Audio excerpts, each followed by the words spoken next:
Tonight, it's No Agenda. Ian Von Memerty, Mkhuseli Jack, and Athol Trollip. Get ready for the rumble! Crossing Zimbabwe's border, flew over the dry fields of my homeland, coming into Joburg, the Santon swimming pools and the Soweto shacks, airports and railway stations, stranded with the rucksack and guitar, the languages and the places change, and the sky has different stars. And I may be walking in the streets of a city called Amsterdam, with the dust on my boots and the rhythm of my feet and my heartbeat, say Africa. And I may be walking in the streets of a city called London, with the dust on my boots and the rhythm of my feet and my heartbeat, say Africa. Say Africa, say Africa, say Africa, say Africa.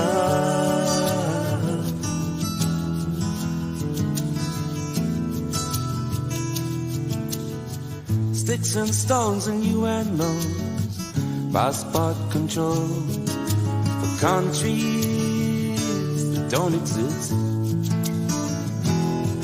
It's a big world, they have their own problems, everyone.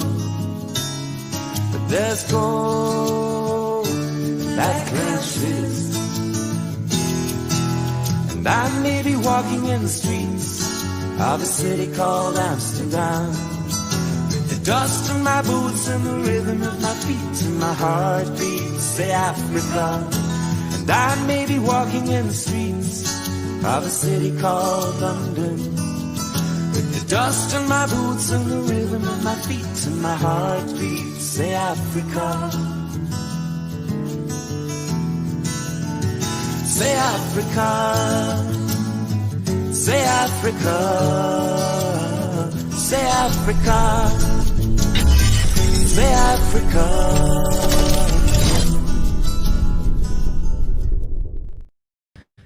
All right, that's Dave Goldblum, bringing us in to No Agenda, our new specialized show that we've got on Gino's Spot. And I hope that you're all cozy. I hope that you've got something to drink. I've got a little bit of a gin and tonic going on here. I hope that you have as well, at least a glass of wine, something to keep you company throughout the show. This is going to be a great show. Rebecca, I see Beck's online already. Rebecca Khatangi, she is what an amazing lady. She was with the city engineers, I think, and city planning. I think she does an amazing lady. She was also part of the Spa Ambassador, Spa sponsor, of course, the Spa brand ambassadors last year.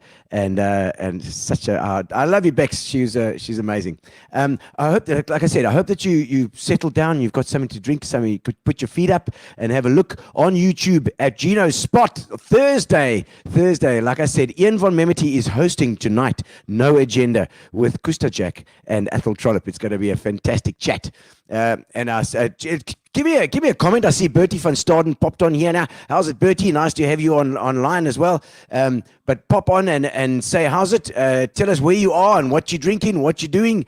We'd love to hear where our viewership is coming from. Normally all over the world. We've had from just about every single country. I think we should start writing them down. So, ladies and gentlemen, thank you to our sponsors. Like I said, Spa and our internet provider, Amerbia, as well as Fitch and Leeds for our prize at the end of the night too. And Fat Cats Catering for a bit of food here. As you can see, we got our fat cats. We had to keep our fat cats from the government in in food as well. So we got, councillors can eat a lot. So we've got the guys are backstage having a bit of fun. And we are also, ladies and gentlemen, don't forget our specialized shows like No Agenda. We have Sandy Coffee, of course, with Coffee Break coming on next week as well with Carl Schumacher next Thursday. Capturing Carl, that's what it's called. Carl Schumacher, famed photographer of Port Elizabeth, a hell of an interesting chap. He's just launched his new book, and so they're going to be talking about that. And then also, of course, Dean Allen. Dean Allen will be coming on as well. He's going to be doing a specialized show called Frontierland. And I'm going to give you a little bit of information on Dean now. But next Tuesday, Gavin Biggs online, so don't miss that. Gavin from City Paint and Tool. You've probably heard him on his adverts on Algoa FM. He sometimes does his own ads, which I quite like. Gavin Biggs on next week, Tuesday, so don't miss out. If you know Gavin, make sure you pop on and say, how's it? We'll be finding out what makes Gavin tick. Right. Dean Allen, like I said, is doing a specialized show called Frontierland on Gino Spot, and he's going to be interviewing people who talk about history and conservation. He's actually busy with a book. He's been commissioned by Adrian Gardner to write a book about conservation and the history of conservation in the Eastern Cape. But the other thing that Dean Allen is famous for is actually his little daughter, who has hit. There's a little picture of the daughter. It's Daniela, I think her name is. A little turtle, 8 months old today. That was when she was 8 months. I think she's about 11 months now. But she got. You can see on this video, unbelievable. 73 million people have seen this little video because she's so blimmin' cute. And Dean has actually gone overseas at the moment. He is visiting his wife's family in Slovakia. But that doesn't stop Dean from doing little drop-ins. So let's see what Dean and little Daniela have been up to on the way to Slovakia. The first time travelling with a little turtle here. Here we are, our first ever flight. The turtle is on her way. Just got on our flight to Doha, which is going to be about 9 hours, and our little madam here is quite happy in her maxi cozy seat.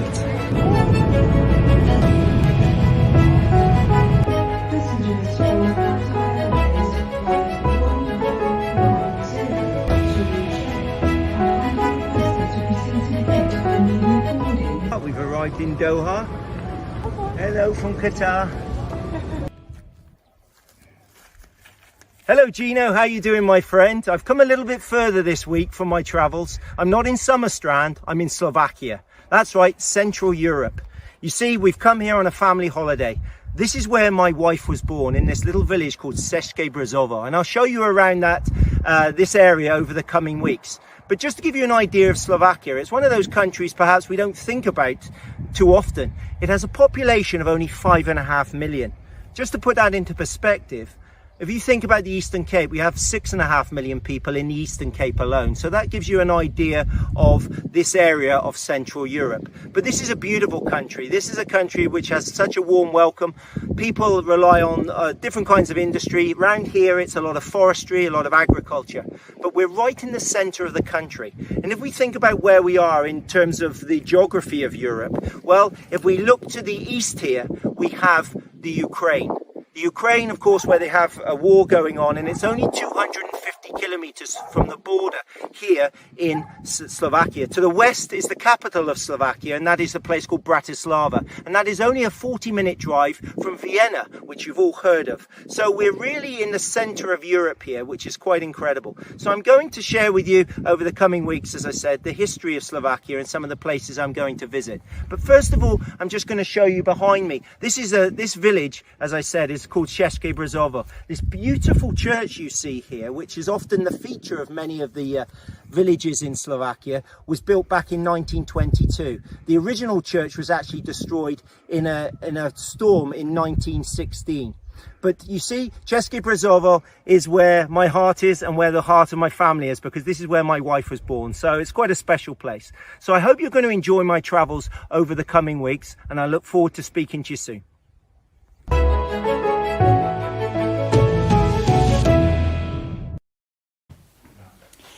So, hello everyone, this is Ian Von Memerty, and I'm joined by two politicians. One a newbie politician and one old professional politician. So, Mkhuseli Jack, who's recently joined the political tribes of our country, and Athol Trollip, who's been one of the founding tribes of our country. And we're talking specifically, I suppose, today about coalitions and small parties. But before we go any further, I thought let's get a little background. So, as the newbie. Gusta, I know a little bit about you. I know that you're an Eastern Cape boy, then an anti-apartheid activist, and then you went across to university to study. Sussex, what did you study there? The economics and development studies. Economics and development studies. Yeah, And you were there for how long? for 4 years. 4 years. Yeah. And then you came back, you went into business. What kind of businesses? I started by working at VW South Africa. Okay. I wanted to align my behavior or conduct with the business world Okay. because I wanted to be in business and I couldn't get in as raw as I was from politics straight away into business. I was going to mess up. Okay. So now that's quite interesting. You're an anti-apartheid activist, which most probably means that you went across, not a capitalist. And then you were converted by Margaret Thatcher's policies. Oh, no, actually, it was by default that I ended up in the business world. It's just that since I was a child, I was involved in sort of like this kind of sense of or crusade for justice, as I call it, or let me put it, natural justice. Yes, because natural I justice. didn't know about politics as a word or anything. Yep. But I just had that sense of, so that made me tired. By the time 90 came, I said, no, I don't want to be a professional politician. Time to earn some money. Yeah, I went out to do something else. And that thing, at the time, listen, there was no thinking that you go to business for a lot of money more than we thought that. I thought that just working, I was going to be able to buy myself an aeroplane or a nice yacht and then take. What did they teach you in Sussex University? I have to say, this is the worst advert for English education that I've seen. Because if you can find a job which buys you a plane. I didn't know because I thought that's how it is. So then you went into business by yourself. And what Yes. sort of businesses did you go into? Listen, it's a litany of failed. I mean, you don't want to go to. Oh, I'm really enjoying I this don't part. want to No, talk I about want to my hear failure. everything Let's that you move on. failed at. Okay, right. And then just last year, you decided to enter the political world. That's correct, yeah. It was after, remember, I love this place and I've been fortunate to travel the world. I've been to many, many countries. I always brag to any American that I come across. I say, I've traveled the United States more than your average American. And yeah, so not only America, but Africa. And what were you doing Europe there? and so Were on. you just touristing or working business-wise? No, I took a lot of it now as a tourist with my family since 1993. Okay, yeah. Yeah, and before that, I used to go in these countries for campaigning against apartheid. Okay. Right, so we're going to come to the old professional politician. Because, I mean, I was thinking about it. You've been a professional athlete, you've been a professional politician for like nearly 35 years now. Yeah, Ian, thanks very much. I find it strange that you call Kusta the newbie. I mean, I think Kusta is one of the few real ANC veterans. I mean, you've got veterans nowadays that are 20 years old. Kusta, I think, is a real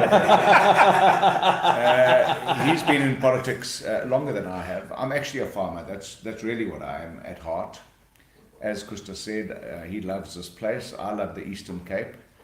And I was involved in community affairs as a young farmer. My community was very important to me, and it was a natural progression. I came from a political home. My grandfather was a member of parliament for the United Party.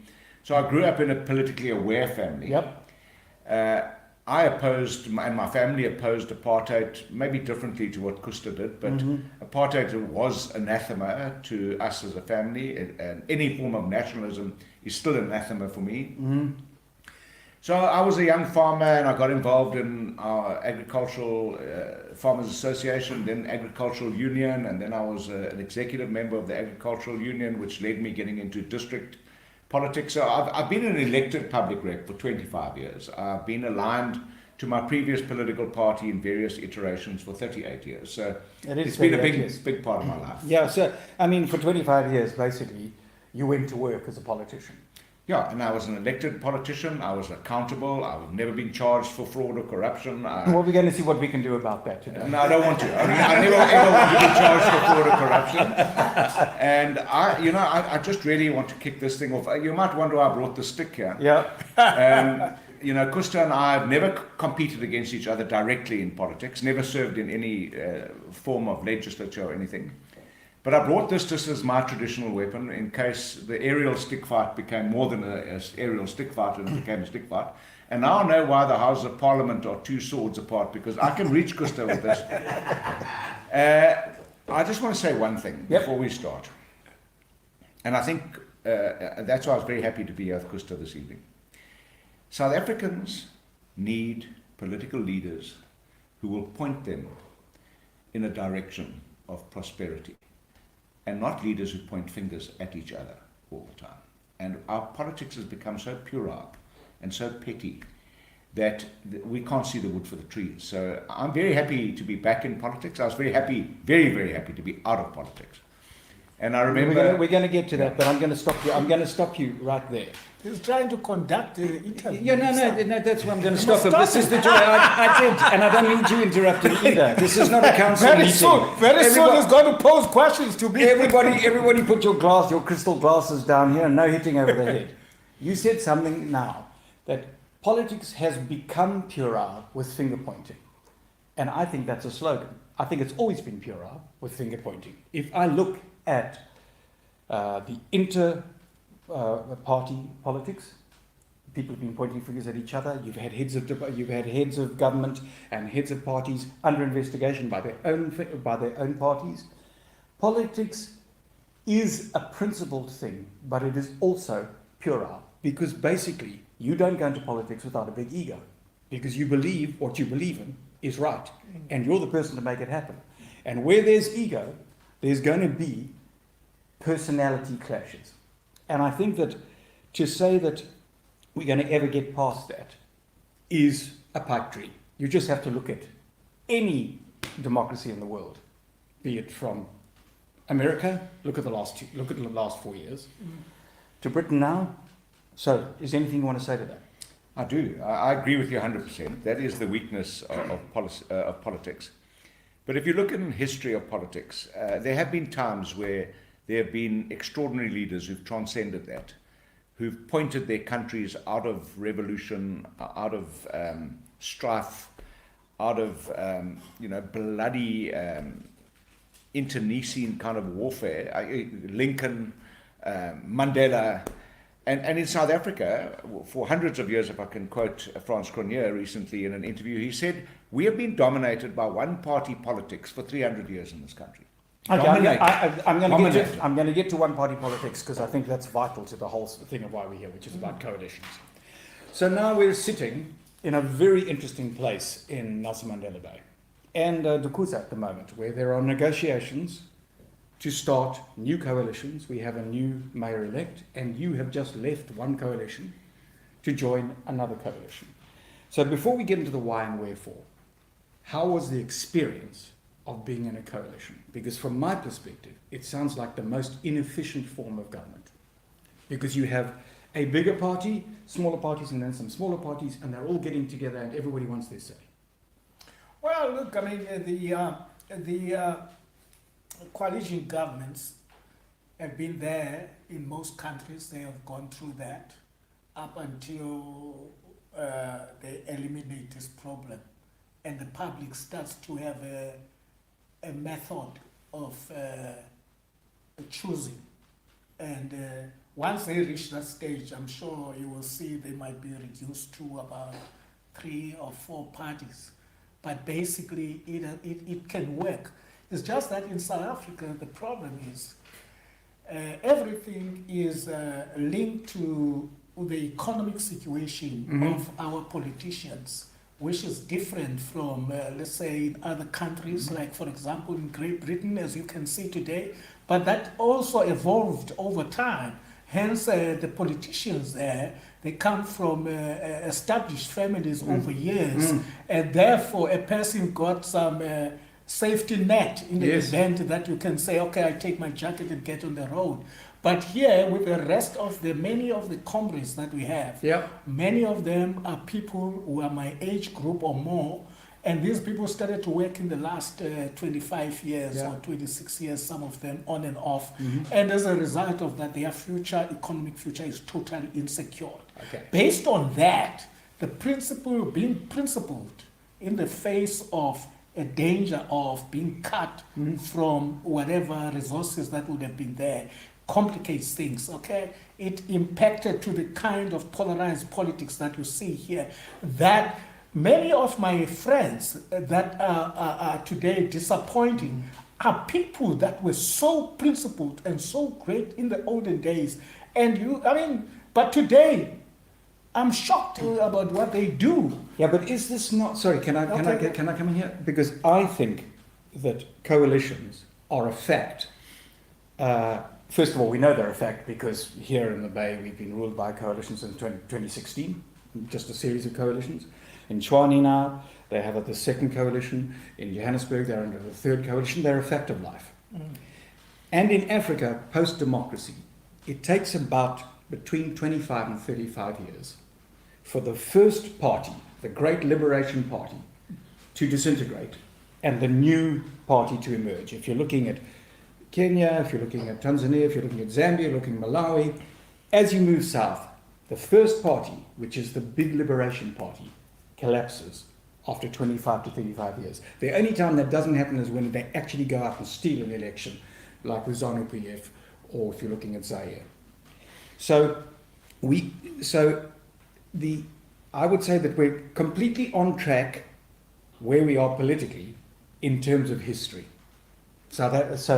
Because that's the history of Africa.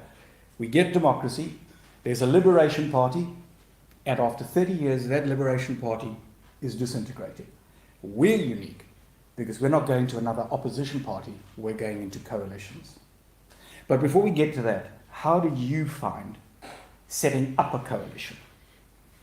Okay, if I can take this opportunity to just start by saying that Antonio Gramsci, an Italian philosopher, postulated that the old must die before the young can be born.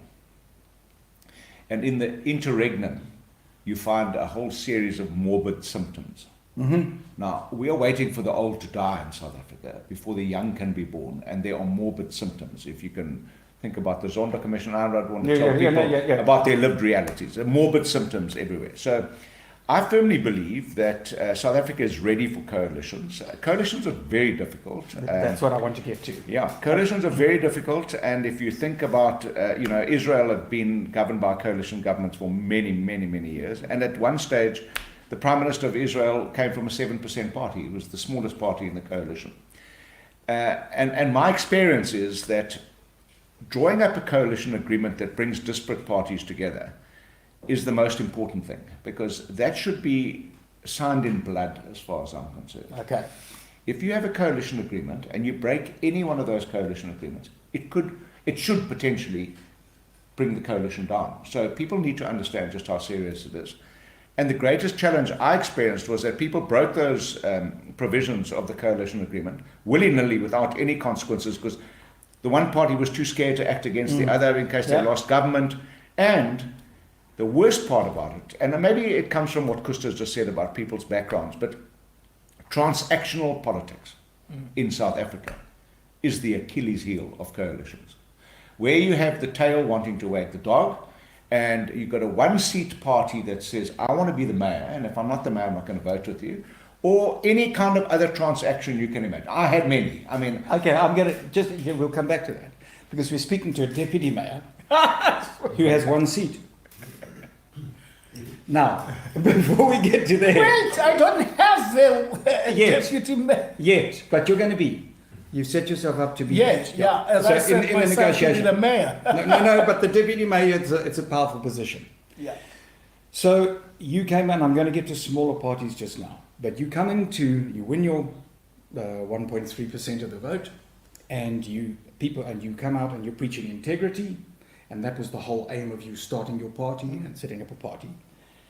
And from our perspective, you get into a coalition with a party which has become increasingly undermined by corruption and incompetence, as you talk about your old comrades. So why did you go into that coalition with the ANC? Was it loyalty? Did Athol give you that question? No. This is me by myself. Because Because he has been harboring me with that. I thought No, because I think everybody would want to know. I'd love to hear. I'd love to hear. I thought he tipped you. I did not. I can't take my oath. I did not. I'd like to hear the answer. because I think it's vital. Yeah, You talk about integrity, yeah, and it's if the ANC did what they said they would do, everybody would still be voting for them. yes. But they have disintegrated. At one time, I've only been here like 17 years. At one time, we had 3 mayors and 3 city managers, all ANC fighting with each other. Yeah. And you decided to go into a coalition, and I want to know why. Yeah. No, let me tell you why I joke about it, because we spoke about this at length with Athol, and he voices bitter criticism of that. Listen, my idea is that, first of all, I believe that the ANC is corrupt to the core, or let me say, members of the what we call ANC members today. And it's not something that I know it today. As a result of that, I left the ANC in 2007. Yes. I don't know whether you are aware. No, I didn't.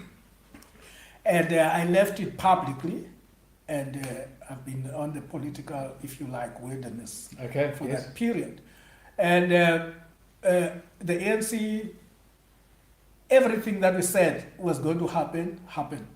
We told them that there was going to be lawlessness, there was going to be corruption, there was going to be this and that, the economy is going to go down. Okay, now you had enough time to think. Yes. Why did you go into a coalition with them? Now we got, I got an opportunity here through campaigning late last year to try and get into council and get things up. My wisdom was that human beings must learn and must change. And I always believe that people can change.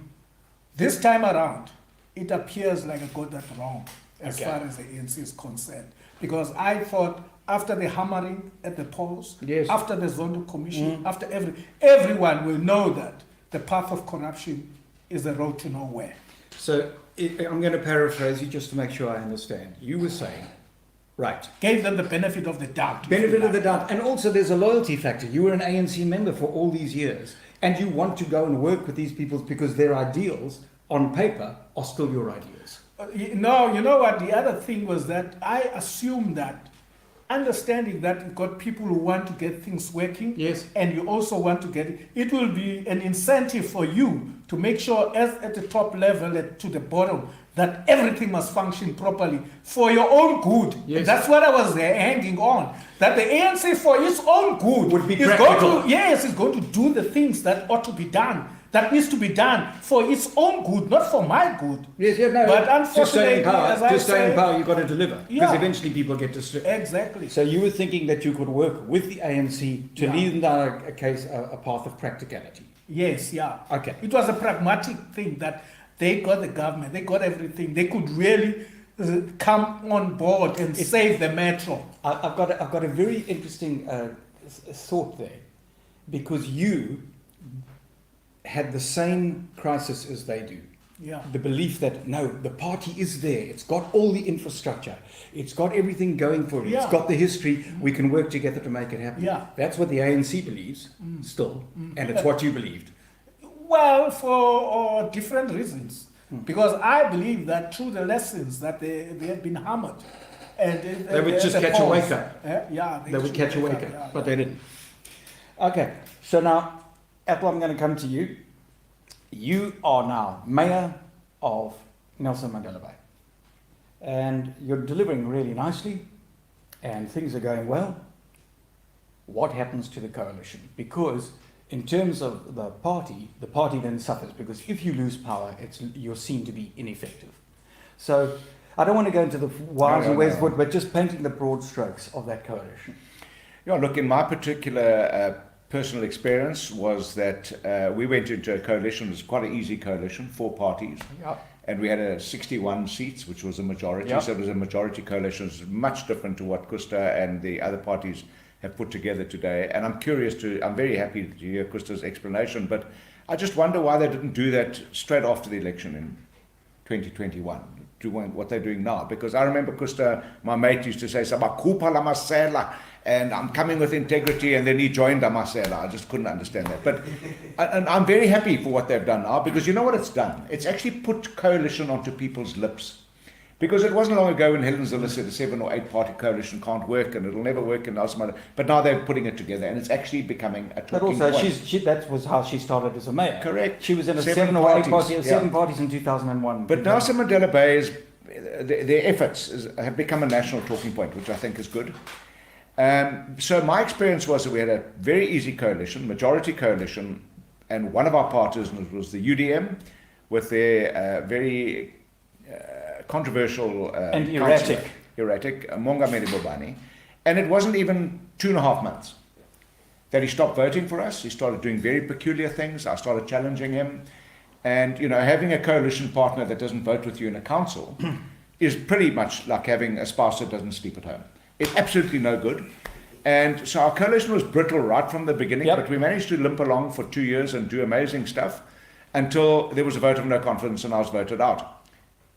There was an issue, and my previous party battled with it, I think, because they just wouldn't act against the UDM, and Holomisa refused to act against Bobani for whatever reasons. There are many. But I campaigned as the mayoral candidate. My first promise to the people of Nelson Mandela Bay was I would stop corruption. My deputy mayor was corrupt. He denied it, but his estate has been frozen. There are investigations against him. So I thought to myself, I've campaigned that I will stop corruption, not slow it down or try and stop it. So I said to Bobani, you must stop being corrupt. And if your party and my party won't do anything about you, I will fire you as the mayoral committee member. I couldn't fire him as the deputy mayor because he was appointed by council. So I fired him. And I'm still proud to this day that I did that, because you must have principles in politics, otherwise you're just a useless politician. But now we come to the nub of the problem. In every coalition, there is your principles and there's the practicality. And you are at this point where you want to keep being able to do good stuff in government, but you're going to have to work with somebody who you don't agree with, or who's shady, who's in transactional politics. How do you go about doing that? You know what? This exercise is a lesson for everyone, is educating everybody. We're going to perfect this model that we unfortunately have to work with. For example, in what Athol says, I should have done that at the beginning. We wanted to do that, to go this. But I think every failure to me is always an opportunity of learning something. But at the first opportunity, where I got the first hurdle, we take a decision. I took a decision. I didn't allow myself to be embroiled or dragged into a corruption system, because I believe that somebody must put his foot down or her foot down against corruption, wherever you find it. And it was, many people feel that it's petty, the basis of all the. By the way, what petty, just finish, petty for you to resign. Yes, on the basis of what we are quarreling about. Yes. The appointment of the MM. All right? But I'm saying, once you go that, you'll have to follow and cross the next hurdle again. You'll have to keep on going and going on this thing of this corruption, because you can't stop it. By the time you look, it's as big as a Table Mountain. No. But politics and coalition politics is transactional. You're going to get this seat. I'm not going to get this seat. You're going to have so many mayoral positions. I don't really like this person, but he's strong in your party, so you're going to have to work with that person.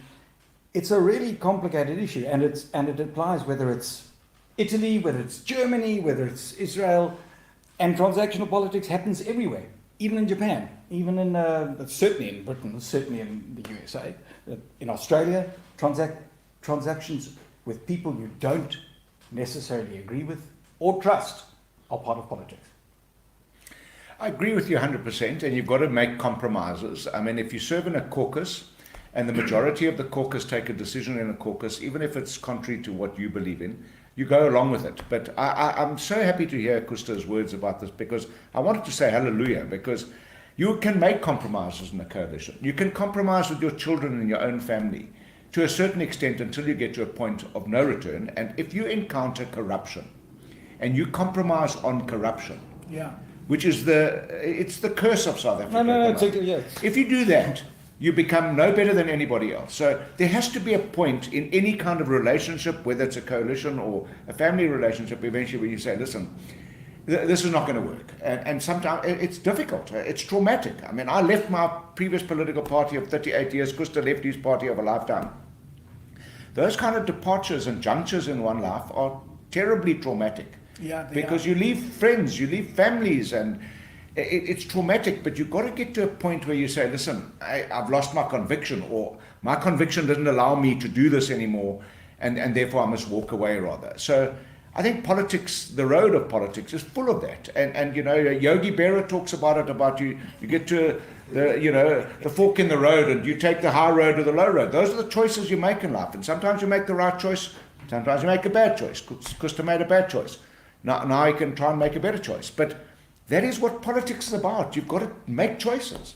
Yeah. I'm going to move on from coalitions, but in a nutshell, what you're saying to me is that principle may be the winner, but that will lead to inefficiency. Because it means eventually, if you come up against corruption, you are going to have to withdraw from the coalition. Yeah. And once again, the people that you're serving are going to take strain because the coalition has fallen apart. Even if... I'm sorry, I just want to I want to interject. Yeah, cool. There is no ways that corruption is worse than walking away from a bad coalition. Corruption compromises service delivery way better than walking out of a government for a new government to be served. Corruption has proven in this country that it has hollowed out state institutions. It has just destroyed all of the state institutions, and there's nothing worse than corruption. So if a government falls apart and you form a new one, that's what coalitions are all about. They come and go, and elections come and they say, listen, you guys failed last time, therefore we won't vote for you, we'll try another option. Corruption has to be cauterized in South Africa. If we don't cauterize corruption, which compromises service delivery more than anything else, we are never going to fix this country. So, let's say 50% of the electorate vote for a party which is not going to go for that. I don't think 50% of the corruption will vote for a party that's not going to go for that, because already more than 50% of the people don't vote in this country because they've become so tired of corruption, so tired of empty promises from the government that they don't vote. Okay, that leads us perfectly on to this next thing. Small parties. You're part of the 50% of the people who don't vote, let's say. And another party pops up. And we've got a history of this in South Africa, whether it's Patricia de Lille's first party, or Now Good, or Mangosuthu Buthelezi with IFP, or Bantu Holomisa with UDM, or Terra Lakota with COPE, or Mampela Rampela's party, I've forgotten even what it was called, in 2014. Why do you come into politics and decide to set up from scratch? Did you think you would get a bigger share of the vote than you did? And why did you think your 1 or 2 seats was more important than forming an alliance with others, of the 7 or other 8 people who were in the race? Well, if you ask me whether for me personally, was it the best thing to do?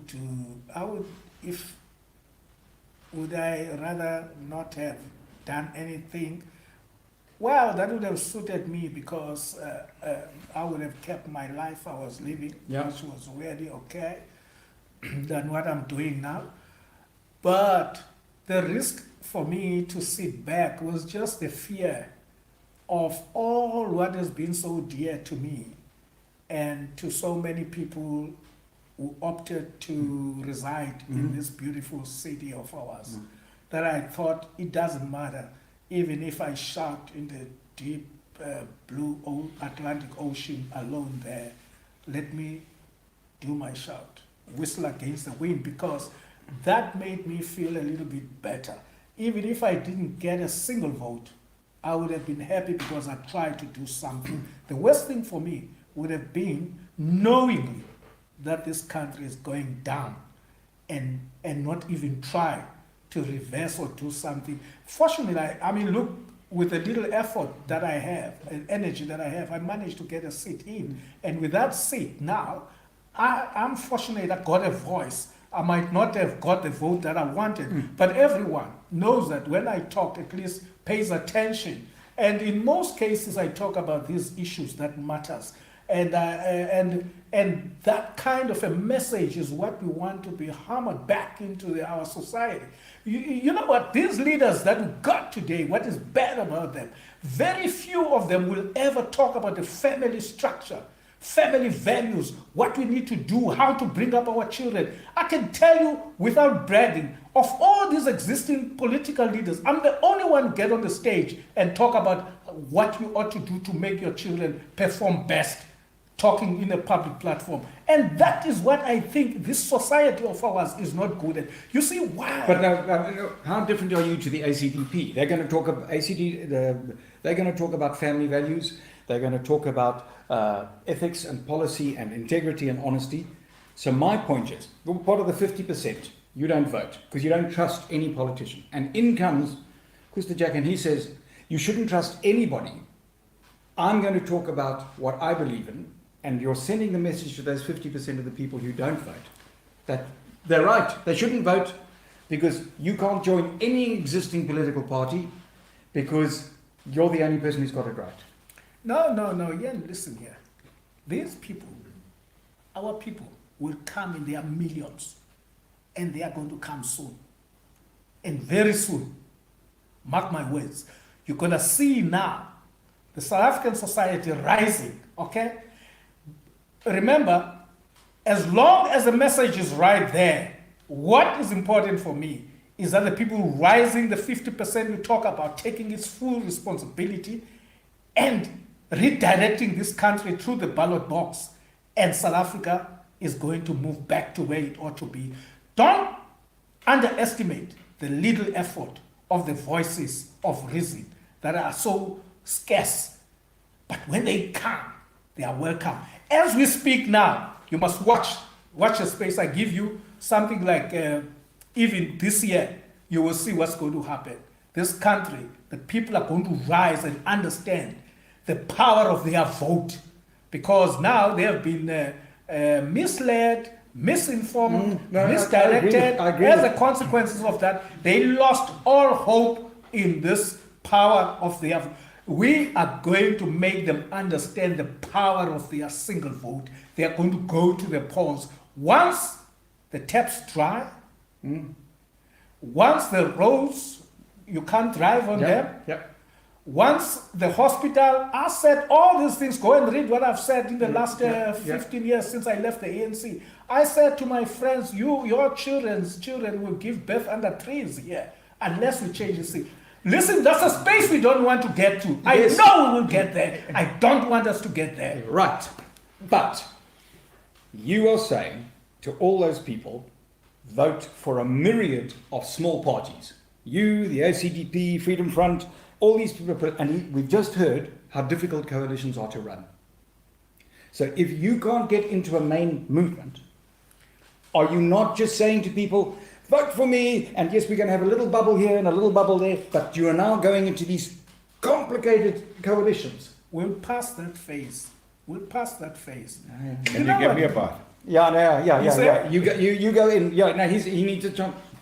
Mamela. Mamela. You see, we will get to that point. Okay, we're gonna. We will get to that point. I'm hopeful. Listen, you want to make us Davids, ne? Yeah, you know the story of David and Goliath. No. I don't need to be the David. David is the guy that brought down the big Goliath. Yeah. We are going to. That David doesn't need to be Mkhuseli Jack, doesn't need to be Athol Trollip. But what we have to do, we are planting the seeds for that David. That's what I'm telling you. David and Goliath is in the Bible. I know, but you're talking about one David, and I'm talking about why do you need 15 Davids? That's my problem. And I think that's a problem in politics. Right. So now you have gone from a party which started small in 94, grew to getting 23%, had a small setback, basically it's settled around 21-22%. You've now gone into the next personality party, as I see it, with Herman Mashaba, very effective mayoral candidate. Integrous, absolutely against corruption. Historically, the only party which has managed to grow post-democracy is the EFF. They're kind of balancing out at 12%, 14%. Why do you decide then to go into this new party, which is, if it achieves a miracle, will get to 9%?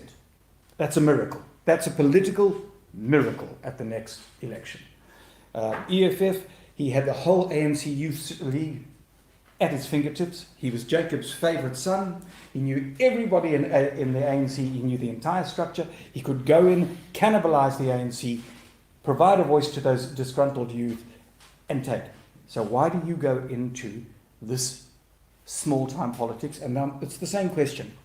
Do small parties complicate or do they help? Look, I think my answer will be very political. First of all, I came from a very small political party, 1.7% in 1994. Yeah. It's not only the EFF that grew post-democracy. The DA grew in every single election until 2019. Yeah, Only party ever to have done that. No, I've mentioned that Okay, already. so they grew in every election. But they were an existing party before 1994. My point was that EFF launched itself in 2012, I think, was it? And it's done amazingly well in terms of votes. Look, Every other party has fallen. Yeah, So carry on. Cope came along with 10% in their first effort. It was amazing, and then they just frittered it away. So, and I now belong to a small political party again.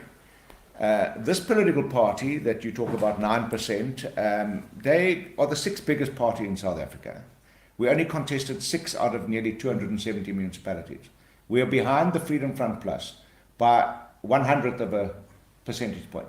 On the last election. On the last Yes. election. Only contested 6 elections, 6 municipalities. So I think by 2024, Action SA is going to be represented in all 9 provinces, and we will contest very heavily to become the second biggest party in South Africa, and I think that is a potential reality. So I don't have a problem with small parties. We've got too many political parties in South Africa, and that might sound rich from me, who belongs to one of the newest. We've got more political parties in this country than any other democracy in the world. I know. And That's we've about- got many one-member parties that gobble up the first carrot that's dangled in front of their face, and they take it, and then somebody else dangles a bigger carrot and they take that. I think the electorate will punish those people and those smaller parties. And I agree with Kusta that over the next 15, 20 years, we're going to move to a better semblance of a more stable kind of democracy with 3, maybe 5 political parties. There'll be some always regional political parties. There always are. We're a very diverse country. We're a country with different cultures. And that's why I've been talking a lot recently about multiracialism. It's an old-fashioned term. People don't like multiracialism. I think you can't be non-racial if you aren't multiracial. If you don't recognize multiracialism exists, multicultures, multi-language, if you don't recognize that Kusta and I might have exactly the same values, but we're different. If you don't recognize that, Kusta and I can't be non-racial with each other. So I think South Africans learn every single election. We're a very new democracy, and we learn from success and we learn from failure. But what we can't do is we can't carry on doing the same thing. That's why I agree with Kusta. To mobilize that 53% is going to be easier than people think, because you can't do the same thing over and over again expecting a different outcome. That's the definition of madness. And people have been doing that for the last 25 years in this country. And by definition of madness, you're talking, people have been doing that. You're saying specifically the ANC voter has been doing that. Correct. Yeah. And they've fallen away. Okay, just to get back to we can't not see race until we agree on multiracialism. Is that what you're saying? That's my position. Do you agree with that? No, look, In other words, I believe that diversity is there. And diversity, you are not going to do anything about it. It's we're going to have to learn to know the value that is in diversity. Because diversity is strength. Say whatever you like about the United States of America. In the United States, they will proudly call me Mkhuseli, okay? They won't change me to Mkhuseli Mac, what or not, you know? And whether you come from the Philippines or from Mexico or from anywhere in the United States, you'll be called by your own name. The only thing they need is your loyalty to the nation, to the flag, constitution, and the country. And that is what we need to learn in this country. That you're worrying about a person's surname sounding like, it's not a Xhosa, it's not that, is holding us back. What is going to take us forward is the day when you know that each and every person who pledged loyalty to the South African constitution and flag, national anthem, that person must do and be allowed to do the best he can, and let him shine above if he can shine.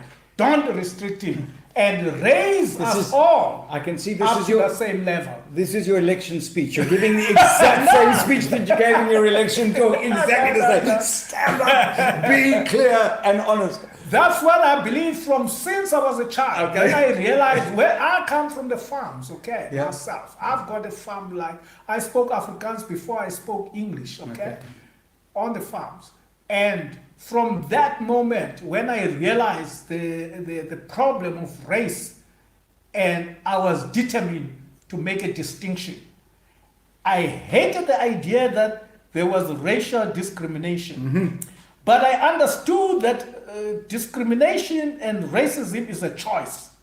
And therefore, you could not plug it on everybody, but you will plug at a person who make that choice. Okay. Cool. So now I'm going to bring us to the elephant in the room, the future. We're sitting now with a coalition. You've got 60 votes, but you can't form a government without a say-so. 56. 56. And As we speak. And you can't form a government without the Red Boys, the EFF, agreeing not to be members of the coalition, but to have the swing vote.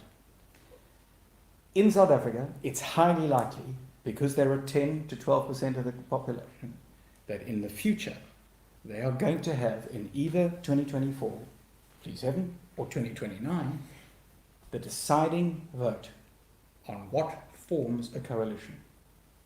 What are your thoughts on that? Because that is the reality. Yeah. I know they're not ideal partners. In many ways, they're very easy to work with. If you read across the thing, they're actually quite good at what they will do, what they won't do. But the reality is they are diametrically opposed to what you believe in. Yeah. So look, I think the EFF are going to have to take a decision one way or another sooner rather than later about where they actually stand on coalitions, because this model that they've had up until now of not being in the coalition but being in a cooperative agreement, it simply doesn't work. Because but it works for them. It might work for them, but I'm not so sure, because what has Julius Malema actually delivered on any of his promises? But he doesn't on care land about that. or jobs he doesn't care about that because he's illegal immigration. It does ultimately take its toll, you know. So the EFF, everyone believes that the EFF are going to be the kingmakers. I believe that the ANC can be brought way below 50% and closer even to 40%. That even with the EFF's votes, it looks like they've plateaued at around 10, that they might not be able to put the biggest coalition together. So I don't take it as a given that the EFF are going to be the kingmakers. Julius Malema's honeymoon is over as a political party. You know, he's a commander-in-chief, but he's not a political leader. And the one thing in political parties, and Kusta will tell you, is in the ANC is all love, politicians don't like to be told what to do. And the EFF is full of politicians. And Julius Malema styles himself as a commander-in-chief. He's the military leader. He's the autocrat. He's already got a lot of ructions in his political party. I don't believe that they'll simply go to the 2024 election and get that 10% even. I think that's going to be a stretch for them. So I believe that by 2024, you know, there's a new political party that was basically announced today by Songezo Zibi and a few other people.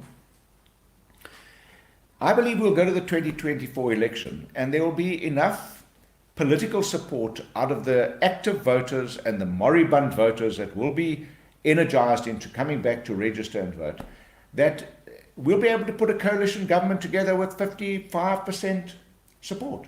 That's a very real reality as far as I'm Okay, so concerned. you're saying that you think the ANC and the EFF will get to below 45% together? No, together they will battle to get above 50%. That's what I'm saying. Yes. Yeah. No, well, you said you put a coalition together with 55%. So I'm taking Yeah. those numbers. You think that the ANC and the EFF, because that's a huge fall off, They won't make the threshold. I don't believe they'll make the threshold Together. of 50% plus one together. together. Yeah. What are your thoughts? No, look, personally, I am not at this point in time in a position to make choices of what will happen, because it is going to Still come depend about. how Yeah. it pans out.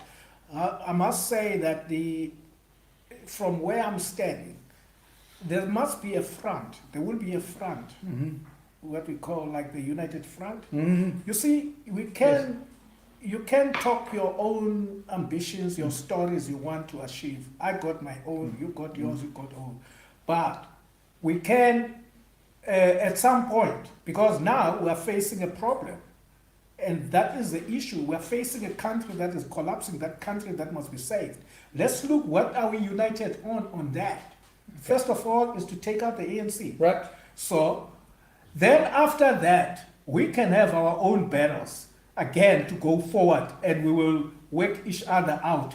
But Mao Zedong, Yes. when during the China's civil war, 48 years now. yes, he and Kai-shek, the nationalists, Yeah. they dropped their own fight and put it down because there was an invasion by the Japanese. Right. They had to go and deal with the Japanese. And today, China is standing as a united, strong country, second or number one in the world as a global power. So when you How? say- We need to build a global South Africa Yeah. that will be a global power. But you're just so you're saying that all of us are China and the ANC is Japan.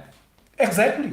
As things stands now, the ANC is the problem at the moment, and it's not going to be right. So if we just find a solution here, it's that every other party gets out and says, vote for anybody except the ANC. Yeah, you remember the United Democratic Yes, Front? no, I remember. You remember how many small groups were there? Yep. Before that, we came to the realization that we were under siege. The country was going to the dogs. We needed to stand together. Then, all of us put aside our little differences, temporarily, if you like, Yep. to get out of that place. And we did. So that's what we're going to need. That's what we're going to do now. So- whether you came through that point with the EFF, Yes, with or- the action, with AIM, with anything, that is how we are going to skin. What is it? Skin that cat. Okay. Skin that cat. So, to solve the problem, enough people have to vote for every other party. That's what you're saying. And do you think you can achieve that? Yeah, I definitely believe it. You know, let me give you a practical example of my political party, Action SA.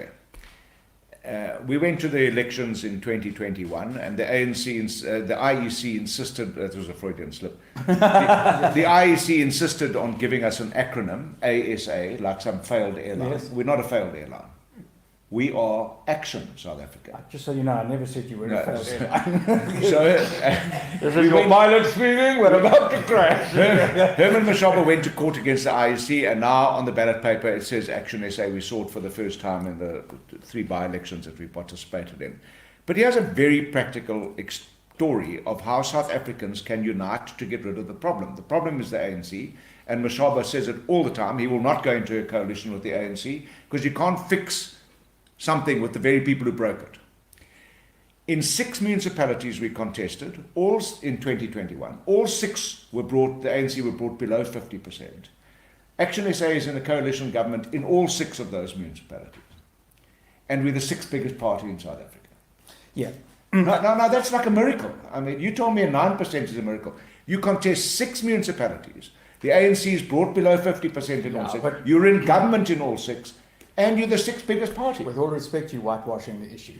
Herman Mashaba had been a very high-profile politician. You did all those 6 municipalities where he had been ruling. I beg your pardon, you're wrong. Johannesburg, he was the mayor. Tshwane wasn't. Kuruleni wasn't. eThekwini in the Western Yeah, but Cape, he was in the in KZN wasn't. And 2 rural municipalities in KZN. There was no Action SA footprint. But he has no longer got that national platform. So do you think it just disappeared? When you lose power, yes, it does. Well, he was out of power in 2021 when he did that. Yeah, but he'd already just been there. He had just been at the forefront. So do you think he's going to get the same kind of a reaction now with Mpho Palazzi doing a very good job as the executive mayor of Johannesburg? I completely do, because we're not fishing in that pond. We're fishing in the ANC pond, where the ANC is still failing in Johannesburg, still failing in Ekurhuleni, still failing in Tshwane. And now we've got a footprint in the Eastern Cape, the Western Cape, Mpumalanga, Limpopo, Northern Cape soon, and Free State. Okay, so to wrap this up, how would you define yourself as different? Because you're running in the same kind of lane as the DA and centre-right parties, I would say, centre-left parties. What do you say are the principal differences between you, Action South Africa, and the DA?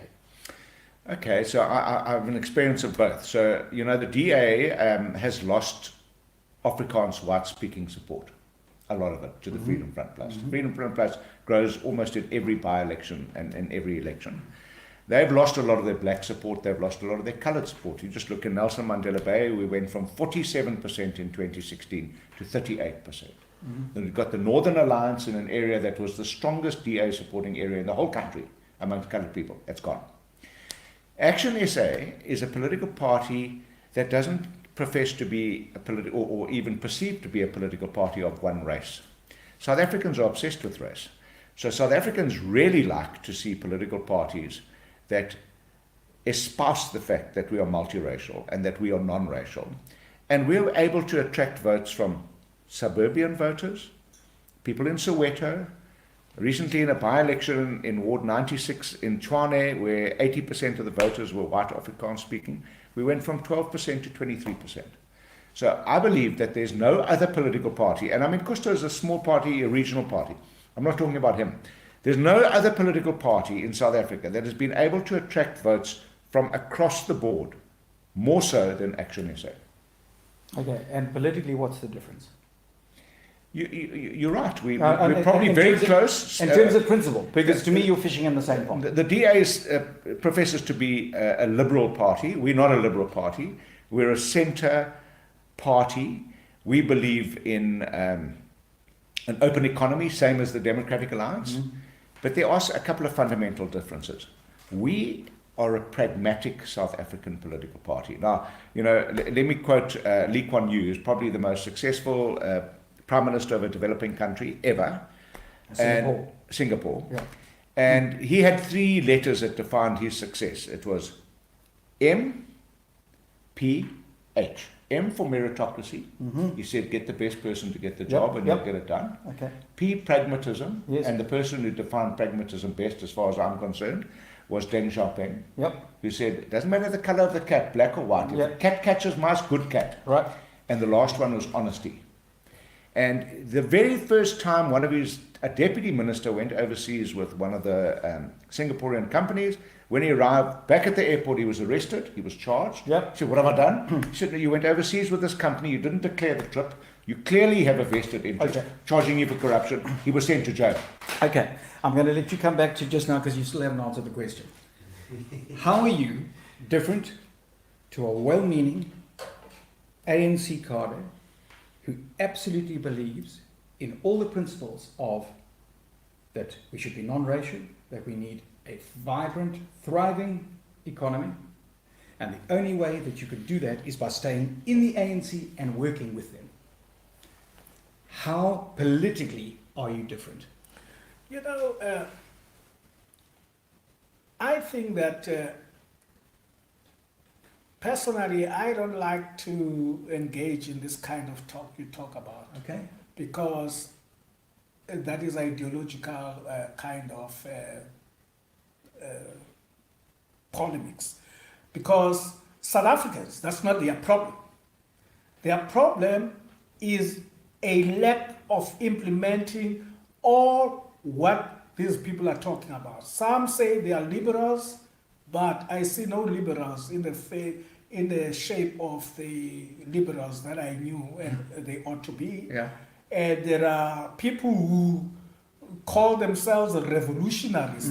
You know what? Even at the darkest times of my involvement in the struggle, I never called myself a revolutionary. But there are people who steal from poor people, proudly tell people on television that they are revolutionaries. Now, where I'm going, I'm saying this thing, as far as I'm concerned, it is not going to be governed by how revolutionary you sound, how liberal, how right-wing and all that. It's going to hinge on the capability of the leaders to carry out their word and to make sure that they get things done on the ground. And that's what we are doing. By the way, I wanted to brag to you about this, what you don't know. When South Africa was on the doldrums, down and out, myself and a few people here in Nelson Mandela, we established what Athol calls a regional organization called Port Elizabeth Youth Congress. At the time, there was no political organization in South Africa that was as strong and political as we were when we started. We became the strongest, that influenced all of them throughout the country. But how did that happen? It happened from a small group of people. For me, at this stage, my point is not about what is the shape of the politician. I like what he quoting Deng of the Chinese president, who said he doesn't care as long as the cat catches a mouse. That's what he's looking for. For me, I'm a pragmatic person now. I was never, even during the struggle, one person who was never ideologically, was never. Everybody knows that. I'm a pragmatic person. If you bring me socialism and you are going to deliver, create factories and make things work, well and good, I won't quarrel with you. But if you're gonna bring me socialism and you bring me poverty and all what goes with that, good luck. I don't want it. Sorry. Thank you very much. Okay. Sorry, you wanted to say something? Because he's making a point that basically he doesn't care about the political differences. It's a question of competence of delivery. Pragmatism. The thing about I believe that pragmatism is the new ism in politics internationally, globally. Communism, socialism, nationalism, liberalism, they're all passé. Pragmatism. What's the problem? How are we going to fix it? Who's going to fix it? By when? What are the consequences if you don't fix it? It's as simple as that. 48% unemployment in this province is a big problem. So I left my political party, very happy to be out of politics, until Herman Mashaba contacted me one day. I'm going to answer your question. So he called me and he said, look, this is what we want to do, and I want you to come and help me fix South Africa. And I said to Herman, thanks very much. I like your values. They align with my own personal values. They're not different much from the DA. And I said, but thank you, I've had enough. And he looked at me like this and he said, have you done enough? And that was the end of the story, because he'd stuck a dagger in my heart. 48% unemployment in this province. All the municipalities in this province are a mess. Our roads are unpassable. It's just complete chaos. So he did me. I said, okay, I'm coming. That's pragmatism. I didn't say, build your ideological altar and put the stall out there and I'll decide whether I align with it or not. He simply challenged me. He said, help me fix South Africa and fix your province. Have you done enough? Okay, so where I am at the moment, the party that I vote for, I hold my nose, I don't listen to what they say, I look at what they do. Because it's a form of pragmatic voting. I just read an interesting quote. A vote is not a love letter. No. It's a chess move. You're choosing the best person. And you seem to be saying pragmatism is the way forward. And that's what you're going to be selling, but we don't know if it's going to be delivered until after you're elected. Well, fortunately, some political parties are in government, so they can say we have delivered that. We are in a coalition. We are cooperating with these parties. Kusta's now cooperating with them in another coalition, so he can point and say, I am prepared to work with other people, even if I have to hold my nose. A chess move is not a move made by the heart.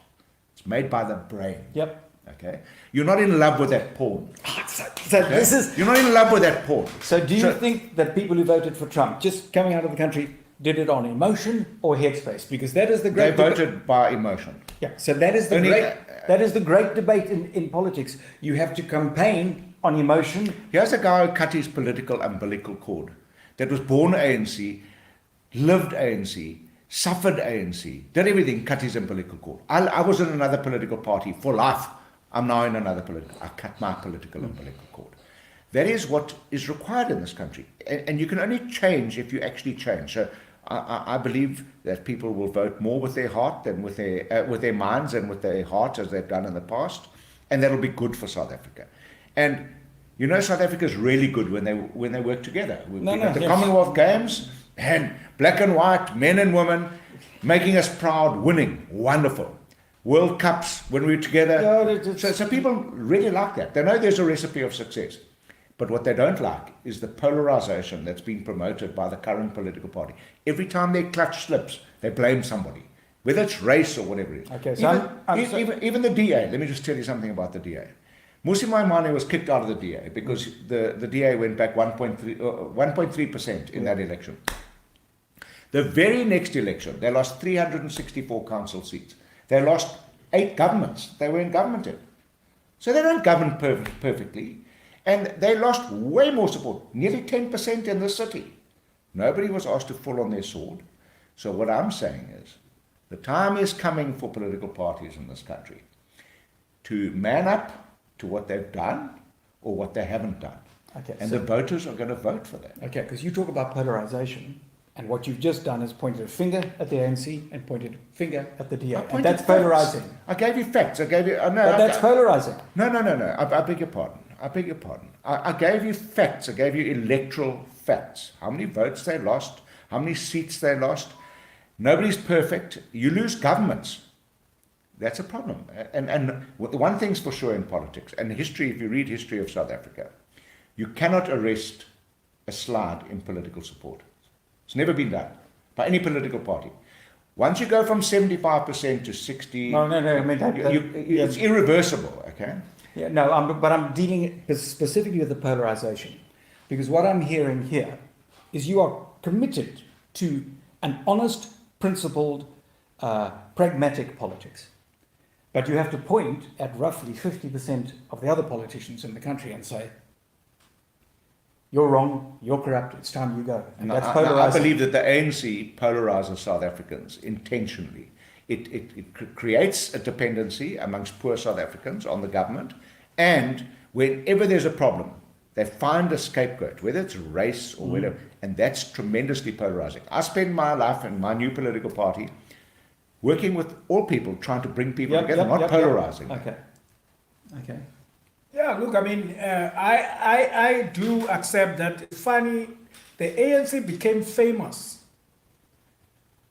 in the world, and the ANC's competitive advantage of all liberation movement was its adherence to principles, non-racialism in particular. Right. And as a result of that, its leaders, they genuinely believed that. They were not faking it. They believed it. They knew its trappings and the problems and the difficulties, but they knew one thing. To build a prosperous society, you got to build a society that knows no color, a nation that is non-racial. And that is what Pixley Kaseme, the man credited for establishing the ANC in 1912, when he came back from overseas. He was a very colorful person, Pixley Kaseme, the black person who had the race horses at his place in Soweto. This guy was phenomenal.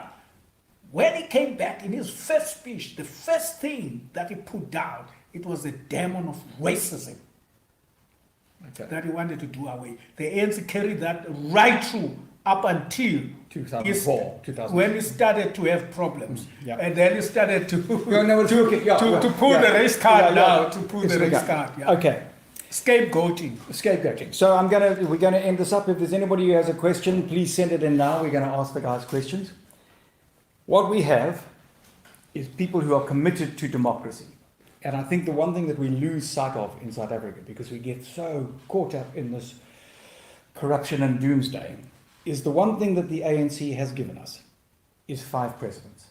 And they have broken the tradition of post-colonial democracy. We haven't got a Mugabe, we haven't got a Kaunda, we haven't got a Hastings Banda. By voluntarily handing over power, and yes, there have been small places where they haven't wanted to do it, they have given us the opportunity to go out and be democratic.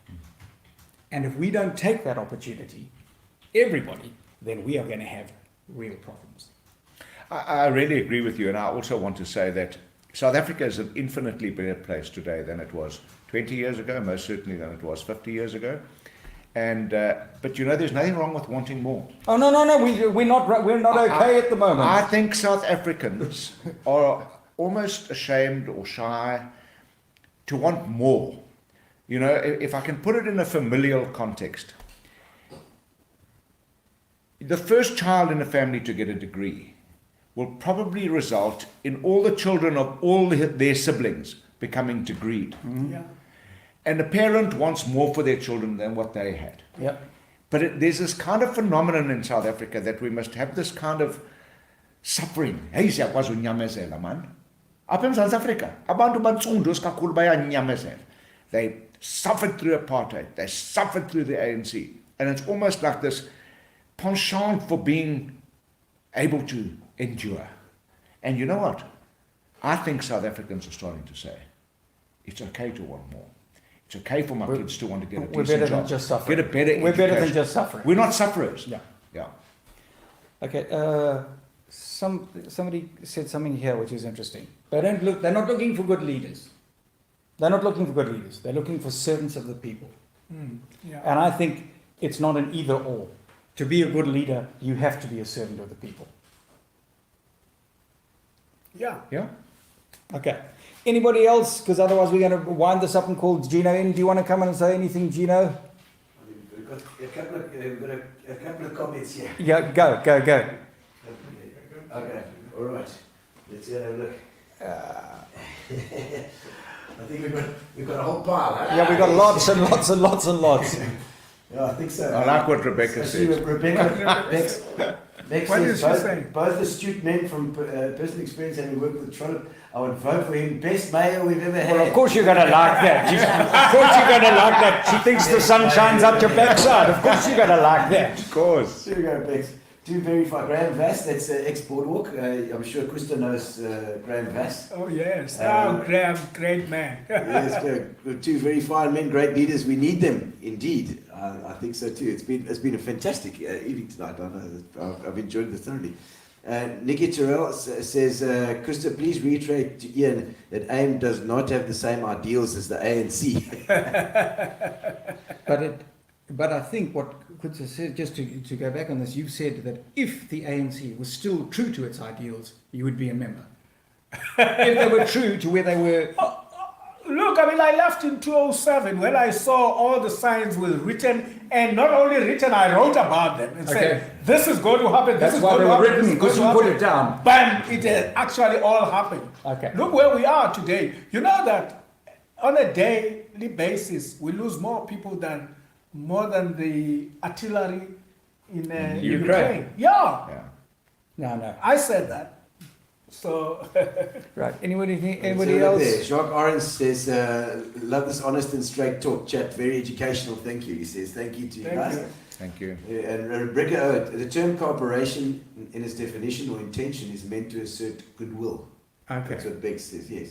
But Rebecca, just answering that, coalition on the other hand is purely transactional, and we can't deny that politics is transactional. Yeah. Automatically, no matter how good your heart is, you're going to have to make a deal with somebody you disagree with. Yeah, absolutely. Stop talking about lost votes, talk about the 70%. He said the 53%. You're not listening. Sean Keegan, please listen. Shows the strategic stuff these days. Okay, this is Rory, but I think it's both. To be a good leader, you need to be a servant of the people. I think that I'm a big fan of the word and rather than or, because we tend to get you Either or or, you, yeah. and it's actually and that's what coalition is. Coalition. It's this party and this party and this party. There's Viva Aim, says Laura Lee Machisa. She says Viva Aim. Trisha Mitchell has always respected Athol as a master in politics and still do. Loving this conversation. Thank you, Trisha. Duncan Phillips. Okay. This is a whole other discussion, Duncan. This is a whole other discussion because how do you right historical wrongs without introducing laws? Yeah. How do you actually make people who are disempowered empowered? There is no quick, easy answer. So we might have a whole discussion on BEE and on empowerment across the world, not just looking at South Africa. Because a lot of people just tend to go, oh, South Africa's down the toilet, South Africa's down the toilet. Well, would you like to have lived through COVID in the UK? Because I can tell you now, we were a lot better in South Africa than in the UK. We were a lot better here than in the United States of America. 2 weeks ago, what's his name? Bruce Fordyce was here. Yes. And I was in the meeting and he was speaking there. I mean, Bruce, as an athlete, everyone knows that he has been to every corner of the world. He said, let me tell you, I seek no space anywhere other than this beautiful land of ours. And the other thing, Kusta, I mean, speak to we any want tourist. to turn the country into a bad place because we mess it up. Let's get it right. This is a right place. So do you want Speak to any tourist that's been to South Africa. Oh, yeah. Speak to any family that have left South Africa, and they leave their heart here. It's an incredible country. But I wanted to just say one thing. These shows are awesome. Gino, you're a fantastic entertainer. Ian, yourself. But I'm encouraged by the fact that you have entertainers that entertain politics, that entertain these kind of discussions, that put them on air, put them into people's homes. Because if we don't have these discussions and don't tell people about what is possible, people will never know. I'm going to finish up. We're going to wrap up, I think, with this thing. 2010. Do you know what Bruce Fordyce was doing before the Soccer World Cup? Do you know what his job was for a year? He went around and he gave a motivational speech. Yeah. And he said, you know what, South Africans, you know what their favourite sport is? It's not rugby, it's not cricket, and it's not football. South Africans are the kings of whinging. The kings of complaining. We'll never build the bloody World Cup. We'll never get those stadiums. Germany's already got a backup plan. They'll never get it together. We hosted the most amazing World Cup. And it's almost like we have to get past ourselves the way we just think, oh, we're never going to get it right. We are getting it right. They're all, go to pockets around this country. Go to Midvaal. Go to Lady I Brand. don't know when you started to do your kind of activities, how... So many years ago. No, what I'm saying is that I can't remember a time when I tried to do something when there were no people who were speaking me down. Even if he was one, that person was so strong, the message was so destructive, but I have always known that criticism, for the sake of criticism, is a thing that will never put me down. I will always walk through that fire because I have done it for a very long time. For somebody to come now and hope that you will tell me that don't do that if you do this. Of course, you can show me what is wrong, what I'm doing, I will fix it. But when people are just telling you don't do it, it will never work. And beware of them bongis as well. They tell you all the time you're doing the right thing. Because that's not what you... Yes, also. Well, those are destructive in bongis. So we're going to go now and just say, so the thing is, we can do it. We just have to convince ourselves to actually get out, talk to our families, talk to our friends, talk to our ward colleagues, talk to everybody that you believe in. Because the message here is, vote for me, vote for me, vote for anybody who's not. This COVID has been bad to you, Gino. I tell you what, no, I'm all right. Last time I saw you were a young man. You look like that. I'm getting older. Age as my children. You know what? I look like that picture This there. is a case of the pot calling the kettle grey. Look at you. Well, but thank you so much, and thank you to Ian. A fantastic No Agenda tonight, and I'm sure there will be more. Athol, thank you so much for coming, and Kusta, have been fantastic to have you on.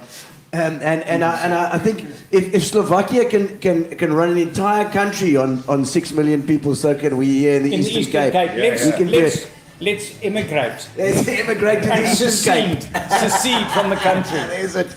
Thank you, guys. Remember, Tuesday, we've got Gavin Biggs on. Don't miss out.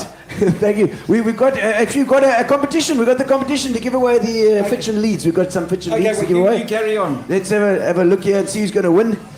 We pull in the Graham Vass. Philippa Fabrice. She's already won a couple of times. Yes, I'm sure. Rebecca! Rebecca, well done. You are the winner. Let's go. of our She likes fiction him. leads. Let's go. We don't care. She likes him. Thanks, guys. Thanks for joining us on Gino Spot tonight on with No Agenda, Ian Von Memerty, and look forward to Frontierland, of course, with Dean Allen, and of course next week Thursday with Carl Schumacher on the Sandy's Coffee Break. Don't miss out. Thank you to Spa, and thank you to Mobia for our internet. Thank you to Fat Cats for our food. Hey, yes. Thank you. Cheers. And Fiction Leads, thank you for the prize. Relax, sit down.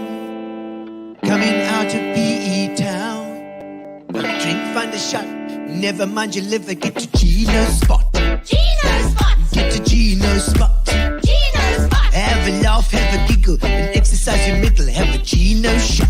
Gino Shot! Get to Gino's Spot. Gino Spot! Get to Gino's Spot. Gino Spot! Have a laugh, have a giggle, and exercise your middle. Get to Gino's Spot.